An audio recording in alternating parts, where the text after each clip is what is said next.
പുട്ടടിക്കുന്ന പിന്നല്ലാതെ എന്നാ മോളിരിക്കും. പുട്ടിന്റെ മീൻകറിയുടെ മണം അങ്ങോട്ട് അടിച്ചിട്ട് എനിക്ക് സഹിക്കാൻ മേല. അവിടെ ആണെങ്കിൽ ഡെഡ്ലി പാടകെട്ടിയ പാല് കാളക്കണ്ണൻ. കാളക്കണ്ണൻ? ആ, ബുൾസായി. ഇതെന്താ ഇവിടെ ഒരാള് കെമിസ്ട്രി ബുക്ക് പോയ അണ്ണാനെ പോലെ മുഖവും വെറുപ്പിച്ചോണ്ടിരിക്കുന്നത്? കെമിസ്ട്രി ബുക്ക് പോയ അണ്ണാനെ പോലെയോ? അണ്ടി പോയ അണ്ണാനെ പോലെ ഞാൻ പറഞ്ഞു കേട്ടിട്ടുണ്ട്.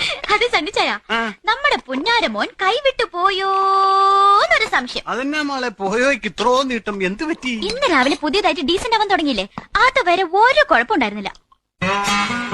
ഈ മുകളിലെ ബെഡ്റൂമിനോട് ചേർന്ന് റോഡിലേക്ക് ഒരു ബാൽക്കണി ആവശ്യമുണ്ടോ സണ്ണിച്ചായ? നമുക്കതൊന്ന് അടച്ചു കെട്ടിയാലോ? ഇവൾ എന്തൊക്കെയായി പറയുന്നത്? ഒരു കാര്യമില്ലാതെ സോന വെറുതെ ഒന്നും പറയില്ലാന്ന് നിങ്ങൾക്കറിയാലോ. പയ്യന്റെ പ്രായം അത്ര ശരിയല്ല. ഇവളോടാണ് ഇവിടെ ഒന്ന് പുട്ടടിക്കാൻ പറഞ്ഞ? നിനക്ക് വീട്ടിലൊന്നും ഉണ്ടാക്കിയിട്ടില്ലേ? കണ്ടോണ്ടോ കാര്യം പറയുമ്പോ ചൂടാവുന്നുണ്ടോ? മോള് പറ മോളെ പറ. അല്ലെങ്കിൽ വേണ്ട, ഇപ്പൊ പറഞ്ഞാൽ ശരിയാവില്ല.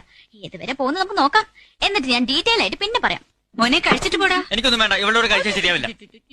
അയ്യേ, ഈ ഡ്രസ് ഇട്ടോണ്ട് നീ കോളേജിലേക്ക് വരുന്നത്? ഇതിനെന്താ കുഴപ്പം? കുഴപ്പം മാത്രമേ ഉള്ളൂ. ഓഫുൾ. നിനക്ക് ഇത്ര കളർ സെൻസ് ഇല്ലാതെ പോയല്ലോ. അതെ, പെട്ടെന്ന് ഇതൊക്കെ ഉരുട്ടി വിഴുങ്ങി കേട്ടിട്ട് വേറെ മനുഷ്യന്മാരുടെ എന്തെങ്കിലും ഡ്രസ് ഇട്ടോണ്ട് വാ. ഓയ്, ഈ ഡ്രസ് ഇട്ടിട്ട് എന്റെ കൂടെ വരുന്നവർ മാത്രം വന്നാ മതി. വരുന്ന പ്രശ്നമില്ല. പക്ഷെ അതല്ലല്ലോ ഇവിടുത്തെ പ്രശ്നം. ഇതൊക്കെ നാട്ടുകാർ കാണുന്നല്ലോ. എടാ, ഈ ഡ്രസ് ഇവൾക്ക് നന്നായി ചേരുന്നുണ്ടല്ലോ. മാക്രിക്ക് കോട്ട് ഇട്ട് കൊടുത്ത പോലെ ഉണ്ട്. എനിക്ക് ദേഷ്യം വരുന്നുണ്ട് കേട്ടോ. അപ്പൊ എനിക്ക് ഇഷ്ടമല്ലാത്ത ഡ്രസ് ഇട്ടോണ്ട് നീ എന്തിനാ എന്റെ കൂടെ വരുന്നത്? അന്ന് വാങ്ങുമ്പോ നീ തന്നെയല്ലേ ഇത് സെലക്ട് ചെയ്തത്, നന്നായിരിക്കും പറഞ്ഞു. അത് ഇടേണ്ടവരിട്ടാ നന്നാവും. എനിക്കെന്താ കുഴപ്പം?